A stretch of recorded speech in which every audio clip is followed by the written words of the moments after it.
start tonight's Toe Puff Talk. And please welcome our next guest, who is Jon Pavelin.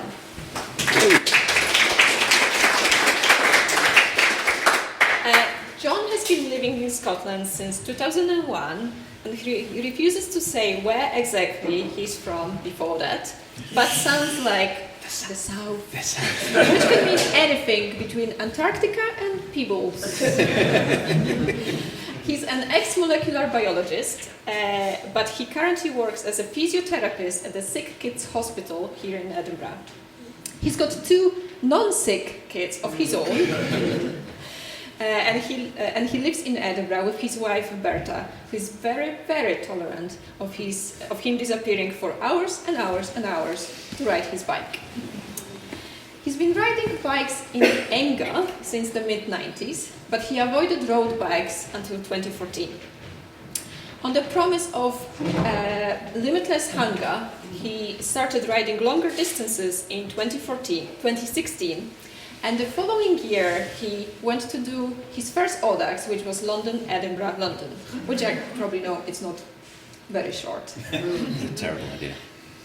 Since then, he has completed Paris plus Paris, another London, Edinburgh, London, and also he completed 5 Super Randonneur series, which means that he did the rides of the distance of 200, 300, 400 and 600 kilometers every year. And also several of the Randonneur round the year, which means riding 200 kilometers every month over a calendar year. I'm really looking forward to learning all his secrets that he learned along his way about long-distance cycling. So please, let us now hear from Jon.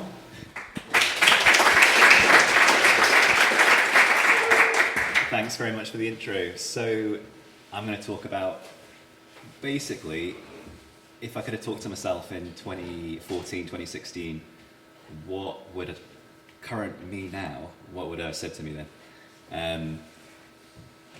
So yeah, how do we start riding far? And I've kind of broken this down into 3 different sections. So our foundations, like what does it take, what are the basics to ride like 200 kilometers in a day, or ride a 100-mile ride, like ride to the sun, go ride to the sun. Once you've done that, I mean, I guess like I'm preaching to the converted, you know, if you're here already, like you're probably a bit curious, like what does it take to ride a bit further? And what considerations do you need to take as you do ride longer, if you're riding a 300 kilometer ride, a 400 kilometer ride, a 600 kilometer ride? So I kind of choose these distances because I ride a lot of audax rides, and these are our kind of default distances. And if you ride them, you get a fancy badge. It doesn't take much to motivate me, so that's basically what I'm after. I did bring a collection of badges. If anybody wants to come and have a look at them after, they're very nice. And then thinking, if you can do those distances, what does it take to chain them all together? You know, riding multiple days at 300 kilometers plus, and how can you be prepared for all these efforts, kind of every step of the way?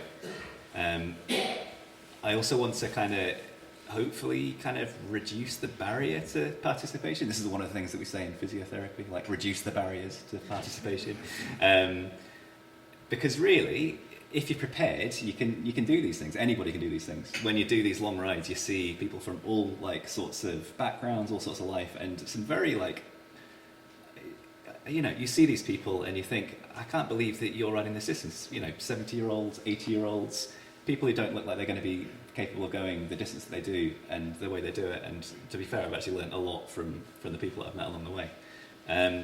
So yeah, trying to distill this down into hopefully manageable points, and I hope there's enough for everybody, because I know some of you might be wanting to start out, some of you might want it to be going a bit further, and some of you want to go absolutely wild. So foundations, I think we all get obsessed with the bike, but I think as Fraser and Gary were talking about, you can kind of, to start off with, you can kind of ride what you're on to some extent. If you can be comfortable on the bike, if it's mechanically sound, you can go with it. I think these are 3 of my bikes that I wouldn't use for riding 200 kilometers, apart from maybe the triplet tandem, if I had some good assistance. Definitely wouldn't carry a gas can, and yeah, your enjoyment might vary depending on what you ride, but I think we can be really snobby. You know, people are thinking like, you need to have a drop bar bike, you need to be aerodynamic, all this stuff. I don't think it's super important. I think it's important to be comfortable on the bike, and that's probably my first point. I do think it is important to be comfortable on a bike, and how can you be comfortable on a bike? I think you need somebody to have a look at you. So even as a physiotherapist, I should have some self-awareness. I know how my body works. I know about like the mechanics of the human body. I'm not a good person at understanding my own fit on the bike. It's actually taken having somebody else who's a professional who's seen hundreds and hundreds of people to have a look at me and tell me what I'm doing wrong. And it's not like really expansive things that have been changed. It's been like subtle changes, but that have made a big difference. And the basics of it are like your bum. Where's your bum sitting? What shape is your bum? There's thousands of saddles in the world that you could get. In all likelihood, most of them won't work for you. But it's just about finding what is right. So if you have a bike fitter, they might be able to tell you what will be right for you. They might have saddle mapping, pressure technology, or they might just figure it out from how you're pedaling. It's important to sort out your contact points. So your bum, your hands, where are your hands going to go? How far are you reaching onto the handlebars? I think if you're walking past, looking at people in the street, I think 50% of people might be riding a bike that's not the right size for them. And it's probably, if you're thinking about riding a long distance and then going further, it's probably a good thing to think about. So I've also put cleat positioning in there. I don't think it's that important if you're riding flat pedals or riding cleats, or what sort of cleats you're riding. Whatever you can manage, and whatever you're happy with, certainly for just starting out. So I would say consider a bike fit, or somebody looking at you when you're buying that bike, or on your current bike. So I'm a scientist, you heard that. I have to warn you, there's going to be a little bit of science in here, but I think it's useful to consider, because I think there's a lot of words that get thrown around, or we're just out riding our bikes and we think, I'm training, but to actually think about what you are training and what that training is doing, it's kind of useful. So training is progressive overload. Again, apologies, there's a graph and everything. Your performance, basically, what you're looking to do during training is to have a training load. That's what that TSS thing is there. You have a training load, your potential performance dips because you've got fatigue. You then rest, you recover, and you overshoot your previous fitness. And you do that successively, and you get this adaptation, you get fitter. The physiological changes that you have are an increase in your cardiovascular capacity, so your blood's pumping around your body, you're getting oxygen into your muscles where they need to be. You'll have changes in your muscle, so your muscle will get broken down, it'll grow back stronger, and you'll be able to do these like longer efforts. A crucial one is also tendon strength, so you need to be loading up your tendons in order for them to get stronger, and I'll get to this in a wee bit. It is really important, and then there's also going to be adaptations to your metabolism that allow you to do these efforts. And I'll get onto that a bit later when we're talking about long distances. So knee pain. I think this is the number one most common issue for people who start riding their bike a long way. So if you break down what 10 hours on the bike looks like, at about 75 RPM, it's about 22,000 revolutions per leg over that sort of distance, which is a lot. It's a lot of repetitive strain. And what you're asking your knee to do is basically you're extending your knee, and you're flexing your knee a lot, and that's moving your patella. Your patella kind of floats around inside your quadriceps tendon. It's attached to your tibia by your patella tendon. And the crucial thing about when you're thinking about training and being prepared for these rides is that it takes a month for cardiovascular fitness to improve, roughly, if you're already relatively fit. For muscular endurance and improvements to the amount of power that you can put out, that typically takes about 2 months to see those changes. But for your tendon to increase in strength, it takes 4 months. It takes a long time. So I think a lot of people have the issue where your body's ready. I certainly did. I was like, I'm good to go, like I'm fit. But actually, I hadn't loaded myself sufficiently, and then I kind of struggled for months and months and months with knee pain. And this is why. Thankfully, once you've done that training load, the inverse is also true. So it takes longer to lose that tendon strength again. So you're in once you've laid those foundations, you're pretty good to go. You'll hear a lot of the audax people say, if you can ride 200k, you can ride a 300. If you can ride a 300, you can ride a 400. If you can ride that, you could ride LEL. And to some extent, it is true. If you've got those foundations there. Other foundations, can you fix your bike? And there's a lot of people who can't. So when I was growing up, I used to take my bike apart for fun. So I've always known how to do these sorts of things. It's been quite natural for me. I had a Haynes manual that I got from Alfred's. But if you're starting off new, I know a lot of people don't know how to do this. I think there's some things that are crucial to know how to fix at the side of the road. Puncture repair, taking your wheels on and off the bike, replacing gear cables. I've probably had about 15 gear cables snap on me. Can you actually do that at the side of the road? Have you got a bike with internal cable routing that you can't do at the side of the road? And if I didn't know how to do these things, I'd probably be quite worried about it. I think it would probably play on my mind. Maybe that's just me. Also chain repair. So I've had broken chains that have just snapped out of nowhere, or I've bent them, that I've had to then try and bend them back. And then if you're if you're changing a gear cable, you need to figure out how to adjust your gears. And I'd probably pick these 4 basics as things that it'd be good to figure out. Luckily, you're in a great place. There are foundation courses on, roadside maintenance here at Bike Tracks with Mackenzie. And if you're a bit of a self-starter, you could always go along to the Sheldon Brown website, which is, I think it's basically my favourite all-time web address. If you've ever been, you should all go. It's Wikipedia for all sorts of bike tips and maintenance. Or Park Tools website has decent videos to kind of show you what to do. What would you carry? Like, if you need to do these things at the side of the road, I think this is my minimum toolkit that I'll take out for my if I was riding, my first 100 miler. I have been stuck without some of these things and wish that I had them. So I'll take a multi-tool which has tyre levers on it, pump tyre levers, blue gloves which are super handy if your hands get a bit cold, as extras. I also carry tubeless repair kit because I do run tubeless on my bike. I'll talk about that a bit later. It's a bit of a contentious issue. So tyre boot, that's if you slash your tyre, basically you pop. It's like you can carry a bit of an old toothpaste container, but I've got one of the Park Tools sticky ones. And that's kind of like my basic kit, and the spare gear cable because I've had so many snap on me because I run Shimano shifters. Also, like a bit of food. I say a bit of food because, I think the first time I went out, I took so much food, and it's just too much food. You can't physically consume that much food, and realistically, you're all going to be riding right to the sun, right? So you get your chippy. Don't take too much with you. Take some drink, carry a couple of bottles. That's like my baseline. I have to carry a couple and a raincoat. Always take an extra layer. Fail to prepare to fail, all that stuff. Where to ride? You're thinking okay, I want to do it. How do I do it?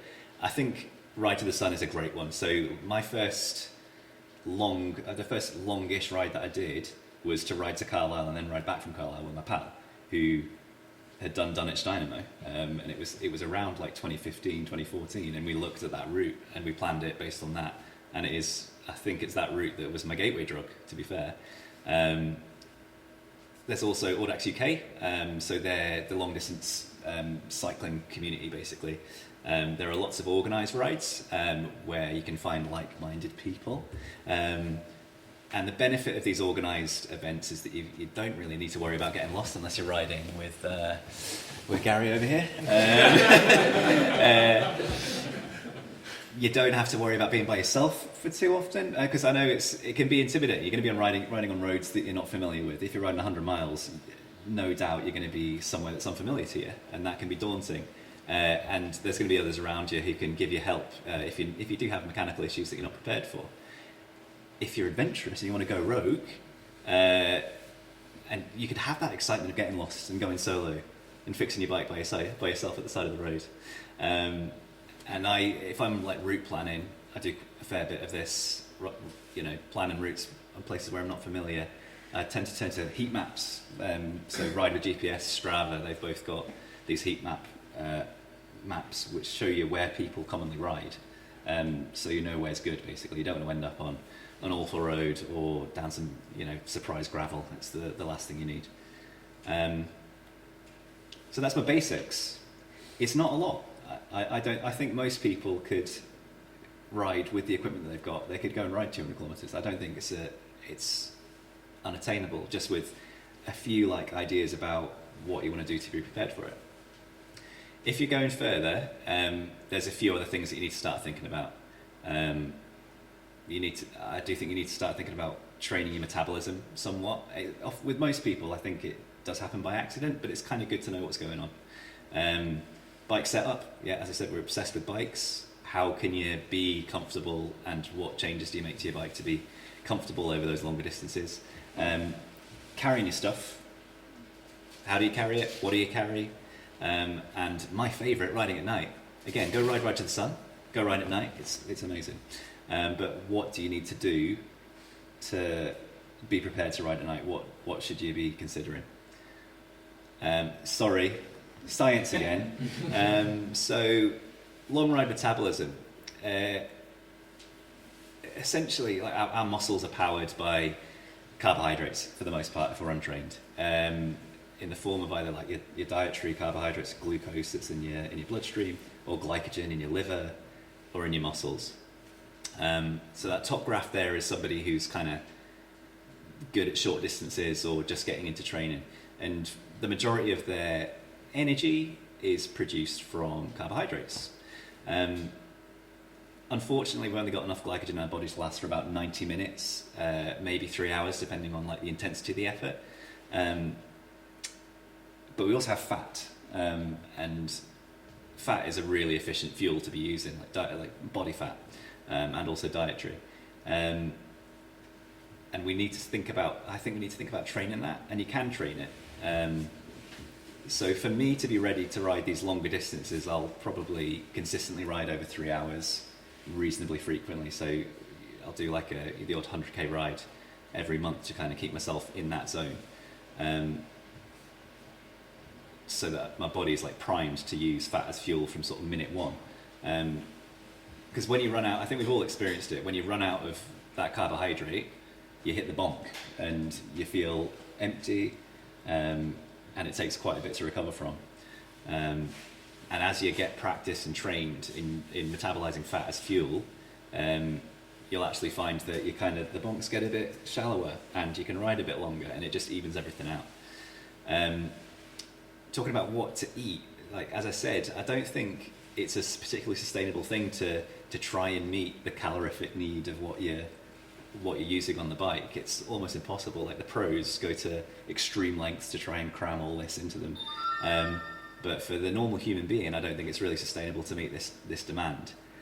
So for me, I try and eat normal food like kebabs and fish and chips. And crucially, I don't overeat.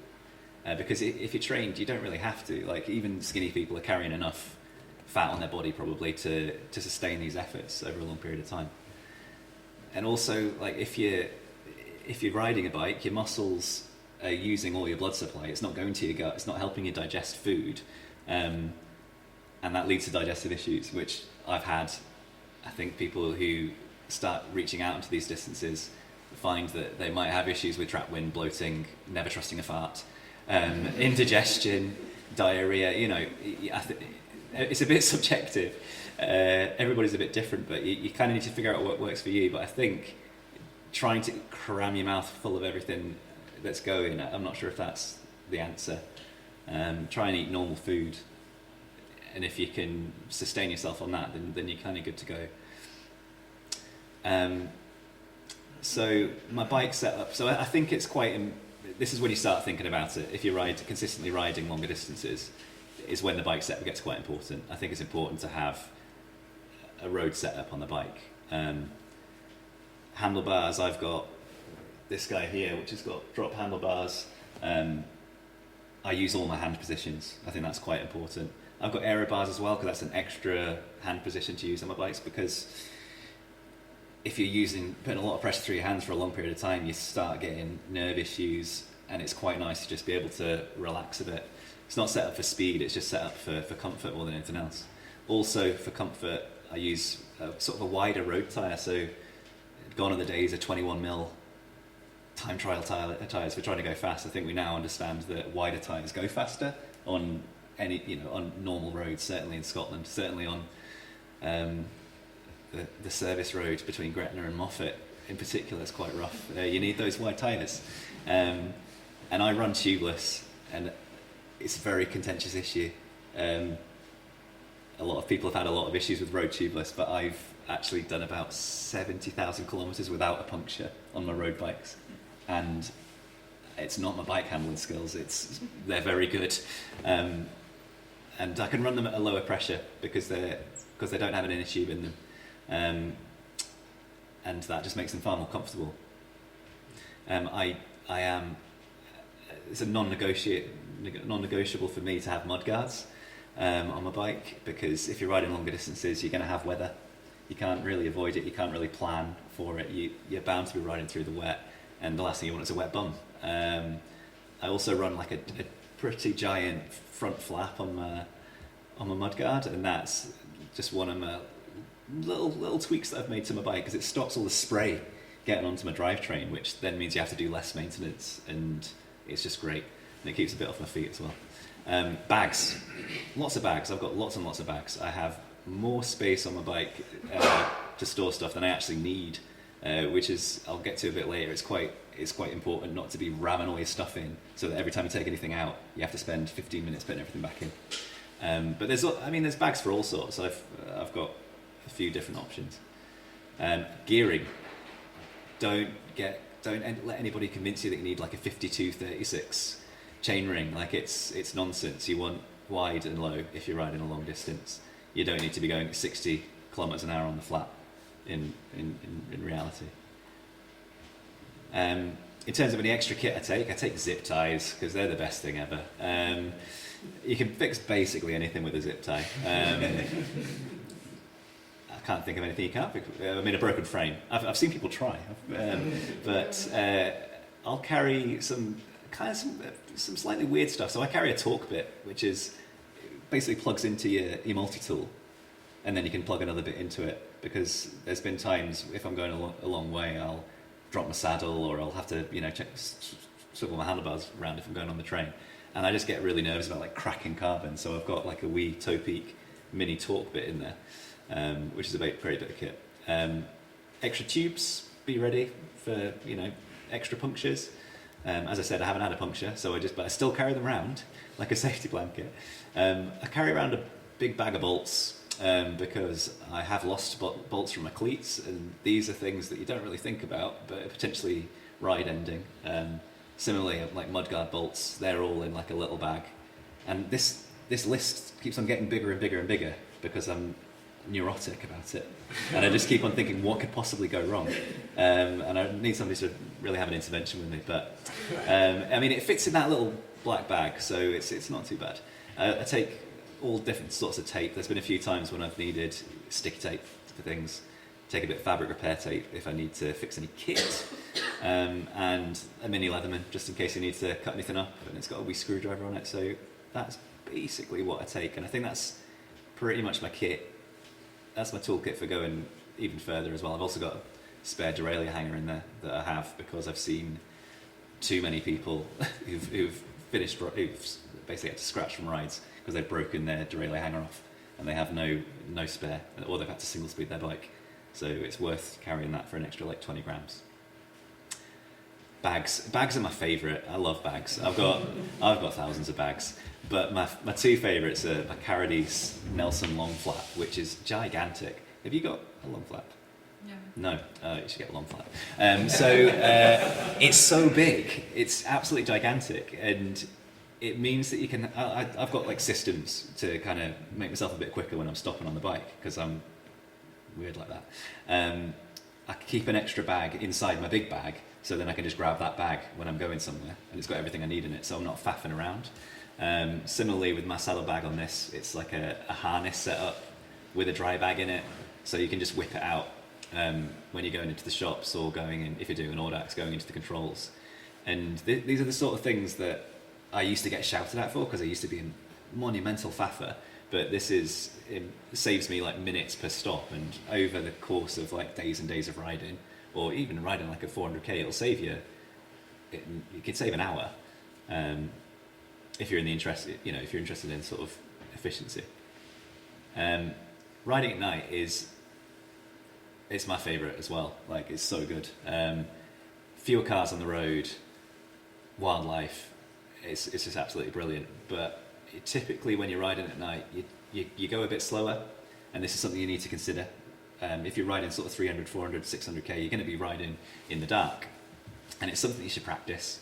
And it can be trained. So typically when you start off, you're probably like about 30% slower, but you can incrementally increase that, because I think that's just your mentality. You're a bit more worried about like stuff darting out in front of you, which isn't really going to happen.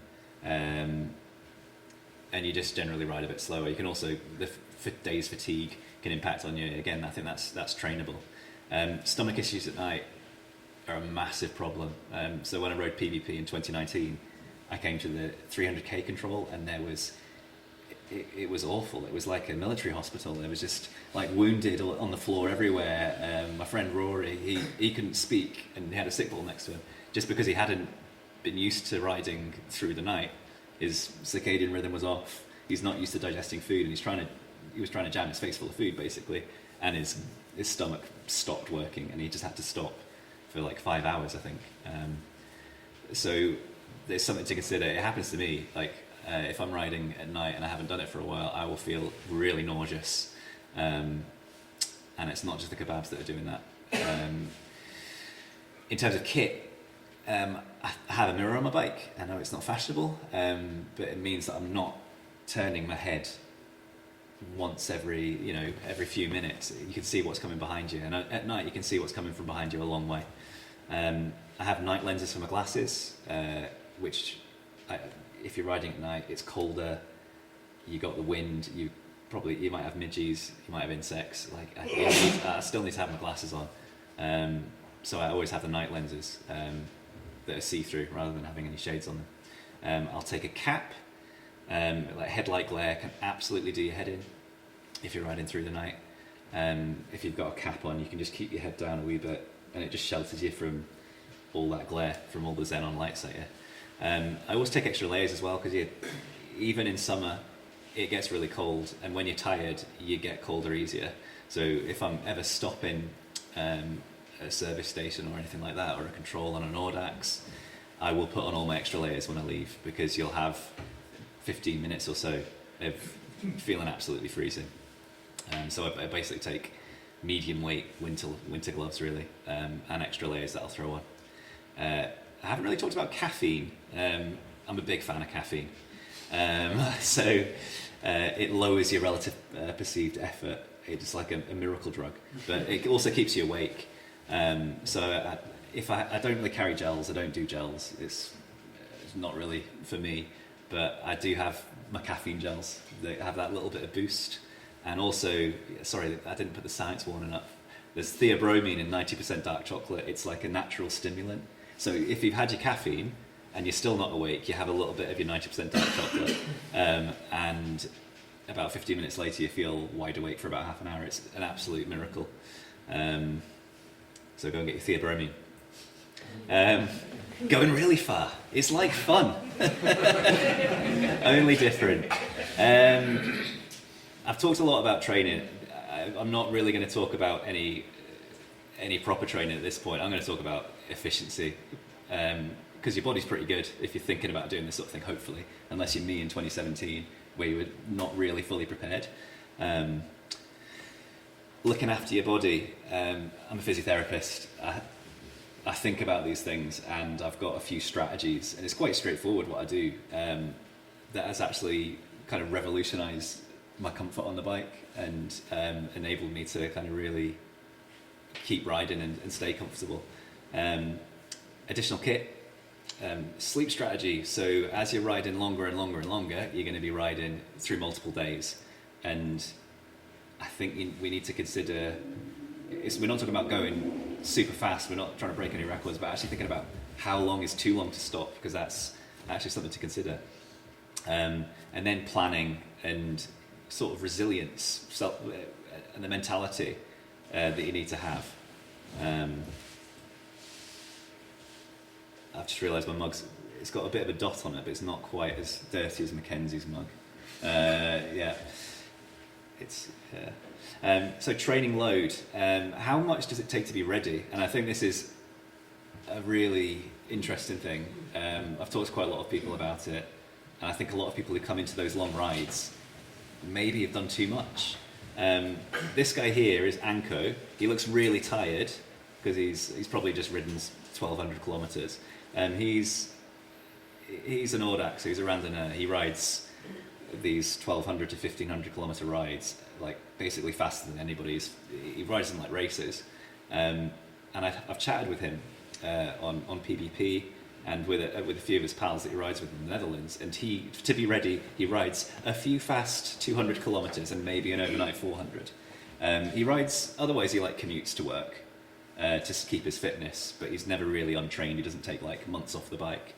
And I think that's surprisingly little. I think we probably think I need to have done a couple of 600s before I then do a 1,500, but I don't think that's the reality. I think if you've got those foundations there, I think you can go and do it. For me, I have like overloaded before doing some of these longer rides, and it's not put me in a good situation. I'm not actually recovered enough to do the effort. So for me, it is a case of like a 400 or 600k ride within the 3 months prior, and then a couple of 200ks, and that's me good enough to actually do one of these rides well, I think. Tapering, I do not taper. I know like people, triathletes and that lot, they're into that tapering thing, but it's actually quite good to carry some fatigue so you don't go totally mad. And I accidentally tapered before I did LEL last year because I went on a family holiday and came back early to come and do the ride. And my body wasn't right for the first day. I just wasn't actually in a good spot. I probably should have been on a bike when I was on holiday. But yeah, with good foundations, I think your body is adapted to make these efforts. So I talked about efficiency.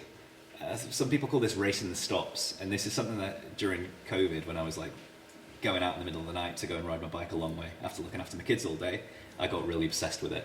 Like how little time could I stop on my rides? And to balance that out, I was trying to figure out like what was the sustainable pace that I don't have to stop for a long time. So how can I keep going? And to minimize this time off, it's about like having a discipline and a system, having that I have a go bag on my bike that I whip out that has everything I need in it, so I'm not faffing around, and I've got enough space to keep things. And through my longer rides, I have got much better at this, and I'm not actually riding much faster moving time, but my amount of time stopped is decreased massively, and that's free speed basically. If you can minimize the faff, you're onto a winner, and you can get home to a real bed quicker, which is quite good.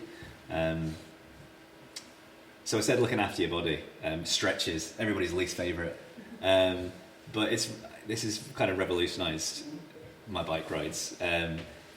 So I was talking about knee pain. A lot of your knee pain is from getting progressively tighter quads, changing the way that your kneecap moves as your knee flexes, and you can stretch off your quads, and I think it's important to do this.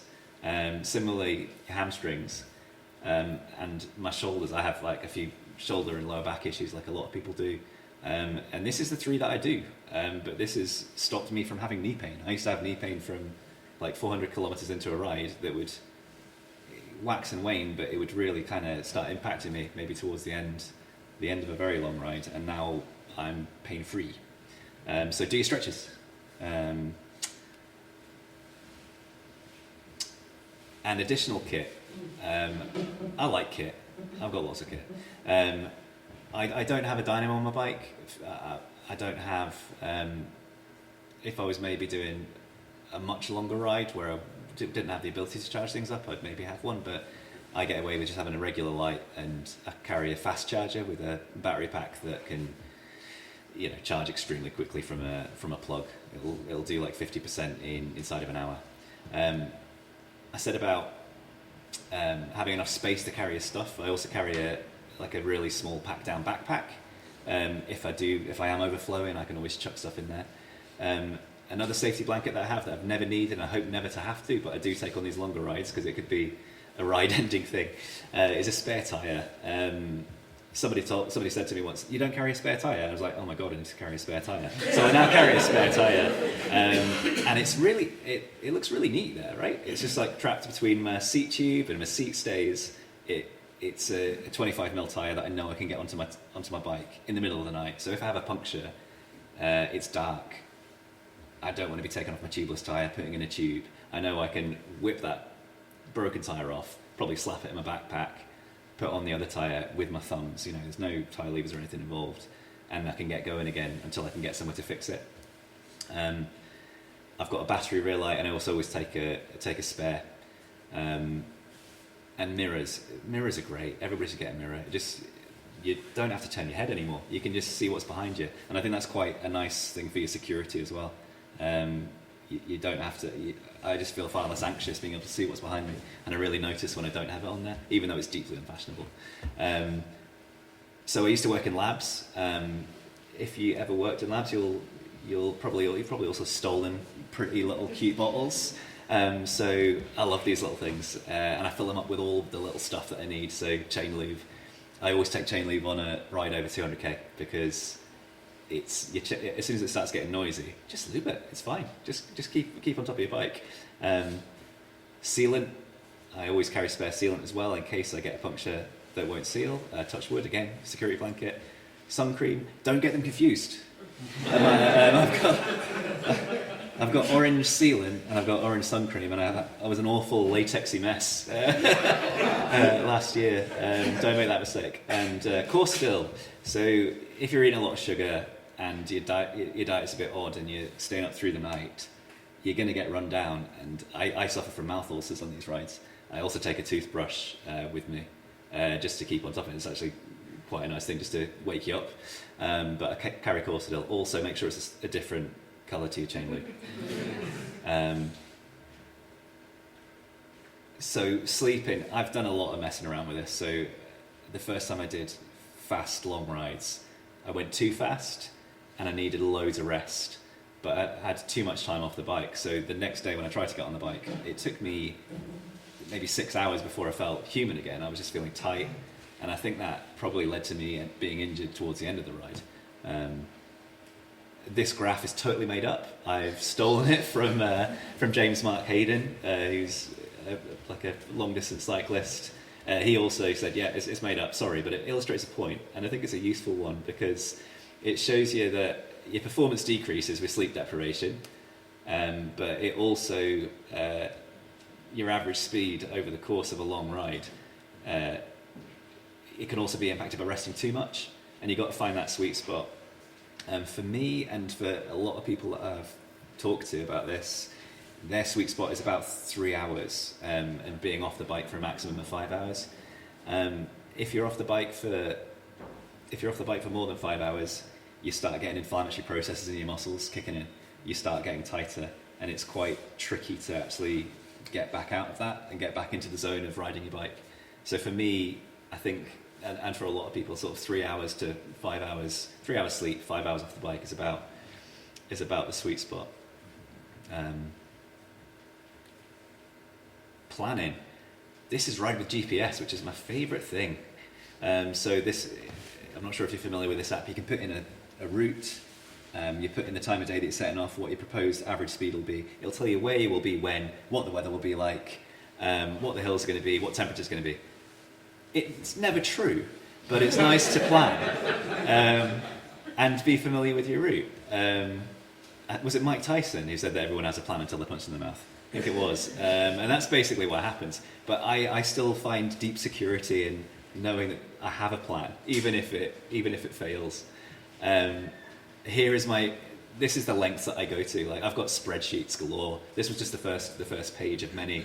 This is my plan for London, Edinburgh, London. And inside of, I think the first 360 kilometers, this has gone wrong because I started cramping. Every time I took a drink, I had 5 minutes. I would have like horrendous cramps and I couldn't push on the pedals anymore. So yeah, have a plan, but then also be dynamic enough to not totally flip out when you have to stop to change the plan. Have a plan B, and then when plan B goes wrong, just kind of forgive yourself, I think, because it can be quite easy to be hard on yourself and go, I'm not going according to plan.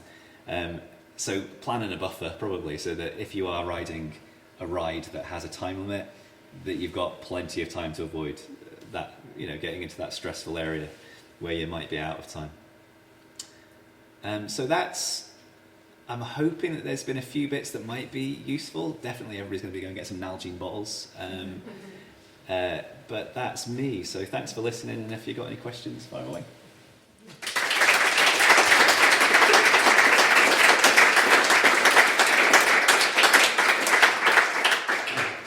So actually my first question is, so you said you went for your first longer ride in 2016 and then you went to do LEL.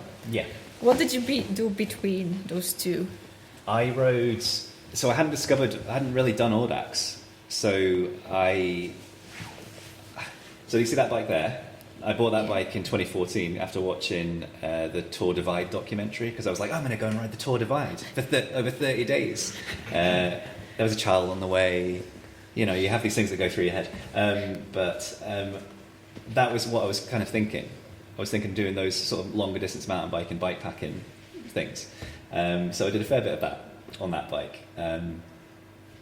I also did just longer distance, maybe do like a 400k, I think was the maximum I did before I did LEL.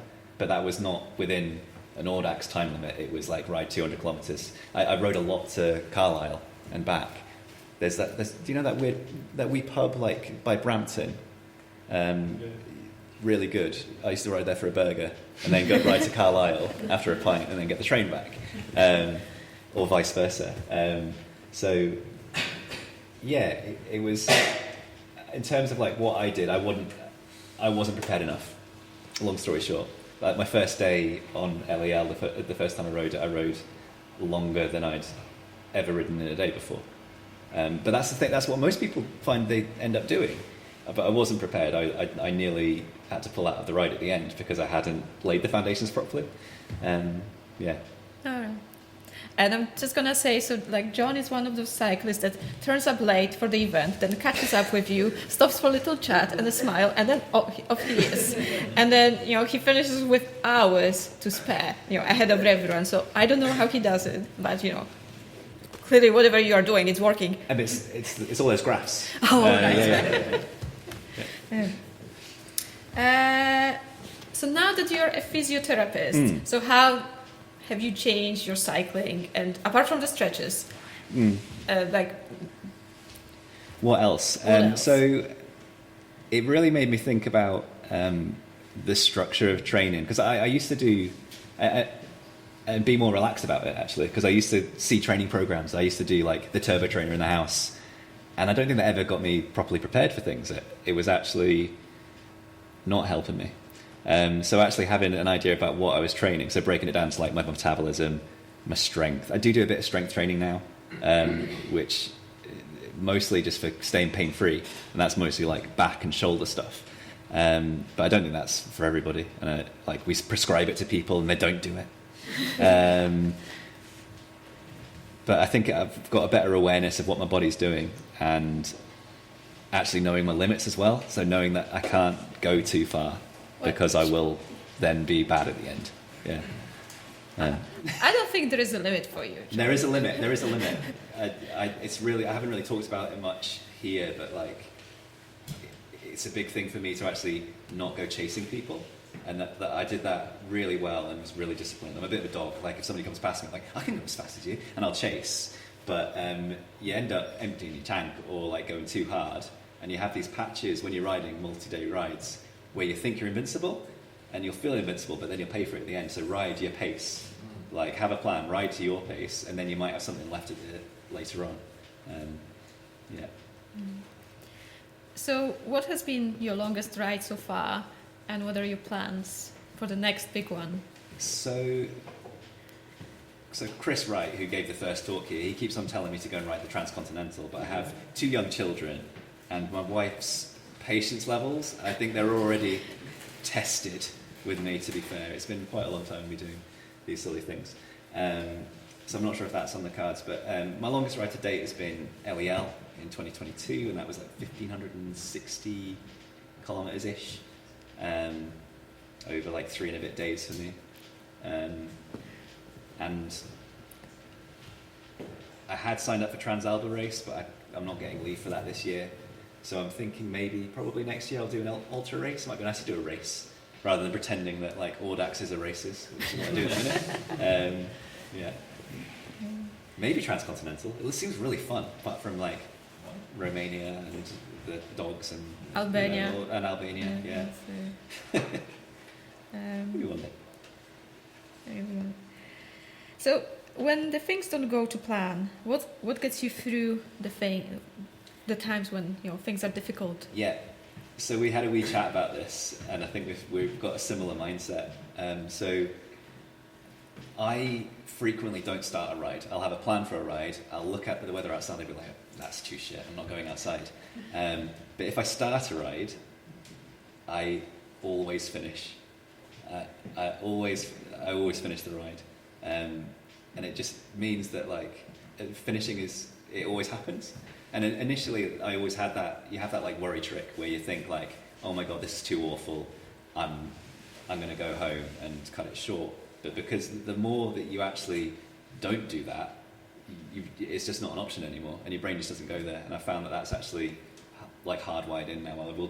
I know I will finish because I always finish. But like the number of times I haven't started is like sizable. But yeah, if you start, finish.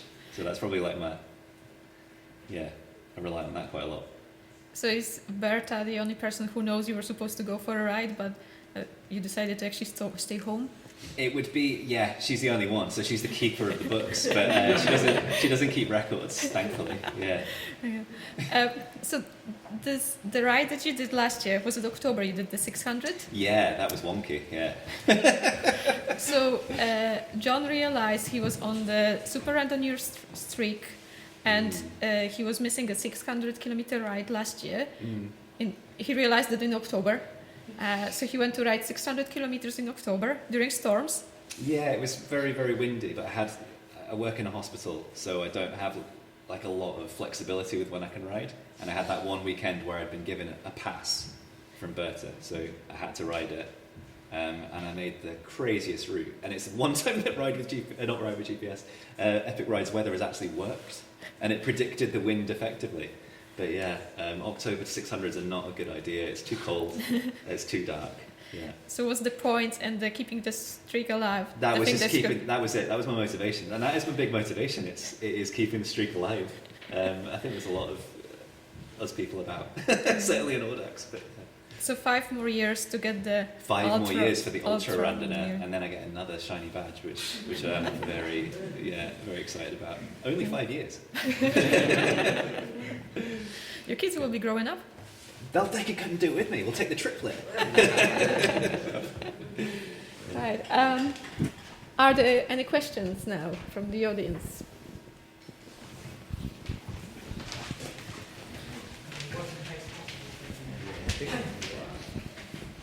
Could you talk a bit more about sleep deprivation?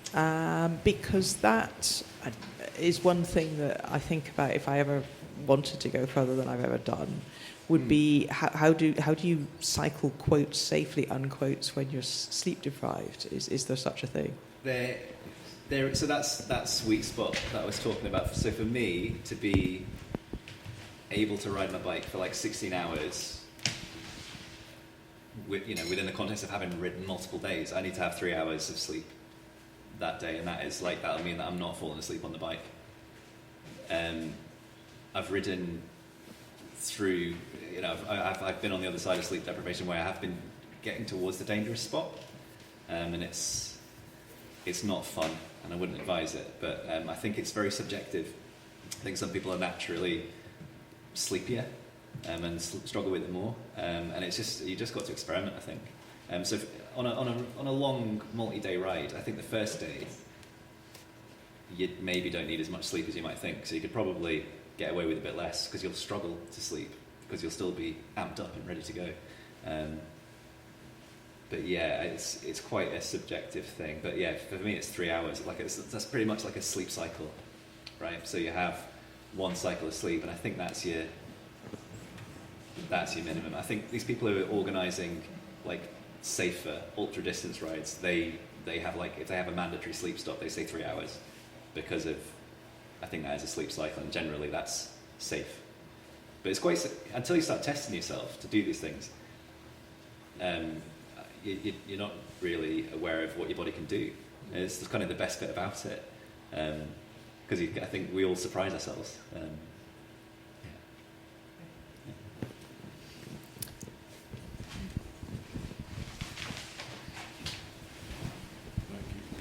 If 5 years is the ultra randonneur, what's after that? Is there an ultra, or is that the peak of audax? Oh no, there's people with 20. 20 randonneurs? Yes, randonneur series. Okay. Yeah. Yeah, that's a great idea, thanks. I'll put that in a little book. Yeah. No, it's when I started riding along, I thought I'd be doing it for like ultra races because I saw all the, I watched the films and I was super excited about that whole aspect of it. But then I found audax and I found these lovely people and all these people that you meet on the road as well. I haven't talked about any of that aspect of it. That's what I was going to ask. I take it the audax, subset of cycling are quite welcoming and... It's amazing. It's so accessible, and that's why I want to talk about reducing the barriers to participation because they're very low. It's not like going to a club ride where cycling is so snobby. People can look at your bike and just go, "Oh, that's the wrong bike." It's not like that in audax. That's been my experience. And certainly, like on some of the bigger rides I've done, I've seen some absolutely ridiculous bikes. I rode with somebody who had a very skinny. It was almost like a commuting hybrid on Paris-Brest-Paris, and that's what he's comfortable with, and that's what he qualified with. And there's no right answer as long as you're comfortable. I think. Yeah.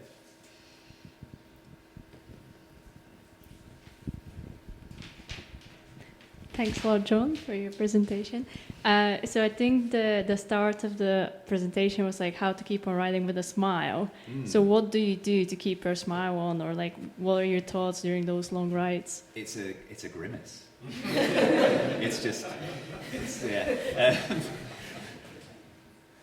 It's that resilience that I pointed to. It's like I have the best time when I'm on these bike rides. I have the absolute best time. And you have those troughs where you feel awful, but the thing that's pushed me longer and longer is that you have these purple patches where you feel invincible again, and they get longer and longer and longer. As the days go by, you have maybe bigger troughs, but then you can just operate at this weird level that you never really thought existed, where you're comfortable. It's like you don't know that you've ridden as far as you have. Your body's just fine, and it's just like a bit of a miracle. But yeah, I love my family and everything. It's not to be away from them, but I just really enjoy being on my bike. It's great. Yeah. I would love to see you drink one of the troughs. Because I remember when we met on the LEL on the first night, and I arrived at the control, which was I think 380 kilometers from the start. And I just arrived, I was going for bed, and Jon was like, "Well, I already had my sleep, and I'm off to the Yorkshire Moors." That was a great night, by the way. It was really good. It was just wildlife everywhere. Nearly got killed. It was great. Any more questions?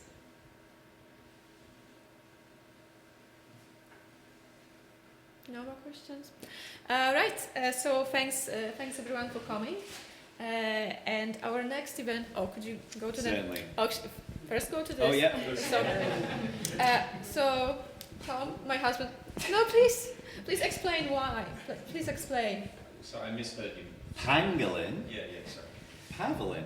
I was just happy it's not a paving slab. I mean, that's what I used to get when I was at school. So. Sorry, I misheard. There's a bad connection.